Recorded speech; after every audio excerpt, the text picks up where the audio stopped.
I'm Lysandra with Rub and Restore, and today I'm going to transform this Chesterfield Chaise to an emerald green. The first step is cleaning.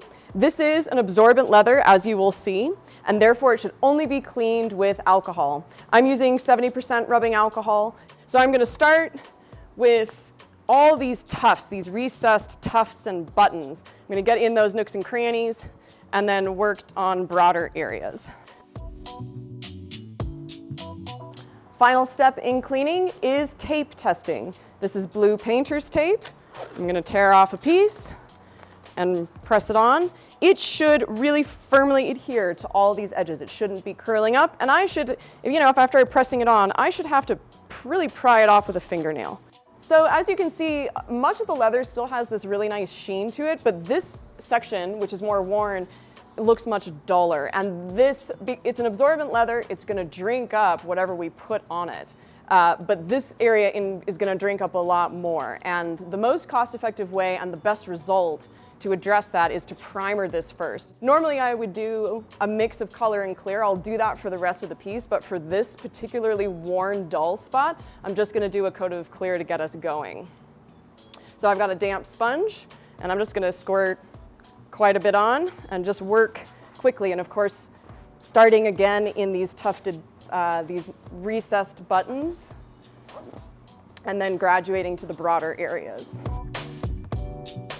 Okay, so we're getting ready to recolor, and because this is still an absorbent leather, it's going to drink up a lot, especially on that first coat, even though we primered this section.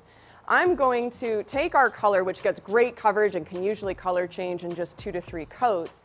I'm going to dilute this a bit with more of the clear prep and finish and do a base coat on the entire piece. And I'm going to start with the buttons and also the brass tacks on the side. So to start, the ratios kind of vary. Every project is different, but I didn't actually make a very big bottle of this green. I think it's going to be enough, but I'm not sure. So I want to be conservative initially. So I'm going to stir it up and do 2 parts of the clear with only 1 part of this green in a non-food grade container. After doing the first coat or 2, I'll step up my concentration of color to get better coverage and hopefully not need as much clear. So I'm just going to eyeball it. I'm going to do 2 ounces about of this green. Set that in a safe spot and come in with my clear, and I'm going to do 4 ounces total of that, so I'm getting a roughly 6-ounce yield. Even though you've cleaned it and masking tape is stuck to it, you're doing a color change, you want to make sure that you get good wear. So I've got my damp sponge dampened with water, and I'm just going to do a little drizzle of color on there and dab it on this area, which is the same area I had actually done the tape test on.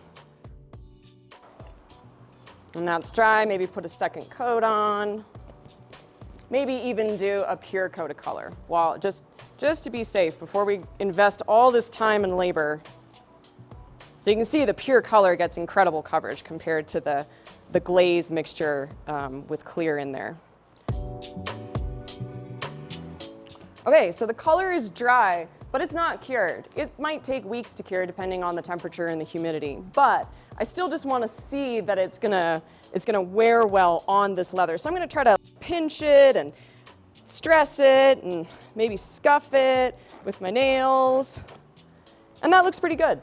If you notice that the color was developing hairline cracks or starting to flake off, that could mean a myriad of things, that it's not actually a good quality leather, or that there's a lot of silicone conditioner on there, or body oil. Test your color first, make sure you like it, make sure it's getting good adhesion, clean, strip more if you have to, or abandon the project. But if you get a good result, proceed.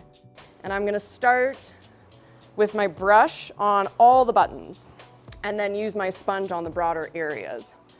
And so again, I'm going back to the glaze mixture because I want a lot of clear in here to help the color disperse well on this absorbent leather.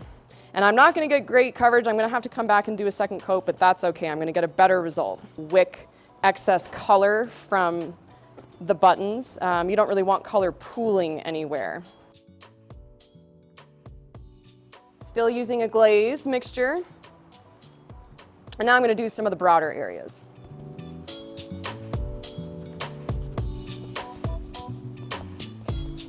And on my first coat, I do really, especially with absorbent leathers, you're just trying to, the first coat always drinks up the most, it's the most arduous. I kind of just want to get it on there fast. And so I often, especially on broad areas where you don't have tufting, if it were a smooth surface, I just wipe it on, stroke it on. It'll look streaky, that's okay.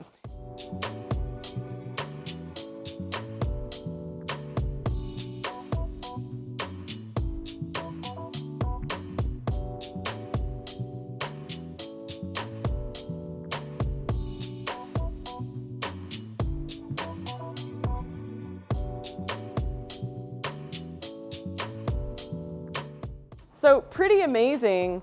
I used maybe 3 or 4 ounces of clear prep and finish to primer that surface. With the 2 ounces of color and the 4 ounces of clear, the 6 ounce total glaze that I had, I still have about 2 ounces left. And I did all the buttons and 1 coat on everything. It is pretty thin, but that's amazing. I'm gonna combine this with the original color. The little bit of extra clear in there, and now look, I've got like a full 8 ounce again. The little bit of extra clear in there is not a problem. It may even eliminate the need for an additional sealer at the end, which is sometimes needed on high chroma colors, bright colors like red, blue, green, yellow. I'm hoping to be done after this second coat of color, which means I'll still have plenty left over for touch-up. Amazing, a single 8 ounce bottle of color and an equivalent amount of clear prep and finish are enough to do this huge piece. Periodically re-moisten your sponge with water. You don't want it dripping and oozing, but you know, a spritz or 2. And you can see now I'm not just stroking it on, I'm sort of methodically dabbing and stippling again. I'm gonna get better coverage in a single coat doing that. And I'm gonna avoid any sort of harsh looking streaks.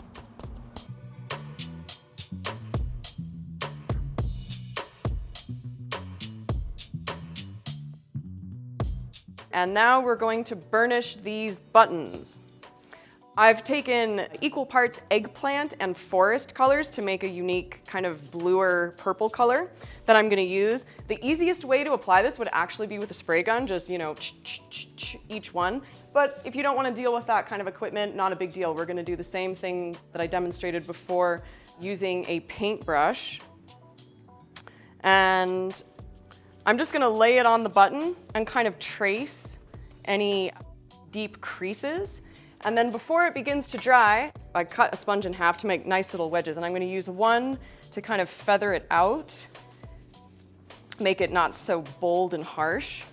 And then I'm gonna use the other sponge to continue to erase it from the high spots. If you keep those sponges separate and clean, you don't have as much color bleeding onto the high spots.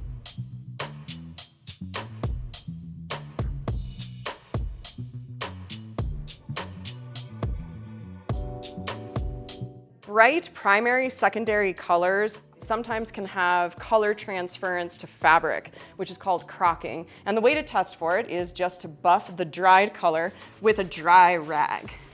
And you'll see that in doing so, it slightly polishes the surface and makes it look a little brighter. And then look at your rag. I've got the tiniest bit of green, but I think in having polished it, it's not gonna do it again. If it were more dramatic than this, I would say put an additional sealer on the leather. Our clear prep and finish will dry rather glossy when applied with a sponge. If you were to spray it, it would be more subdued, like a satin finish. You could control it more. We also sell a special order satin sealer that's a little bit finicky to work with on really dark, bright colors, but it will absolutely do a really aggressive job of locking in the pigment if crocking is indeed an issue. But always try the dry buffing first. And if you have an earth tone color, those usually don't need additional sealers. And if you put that color on your leather and it looks just a little on the dull side, you want it just to shine up a little bit, just try dry buffing it. And if you still need more shine, then add a clear finish.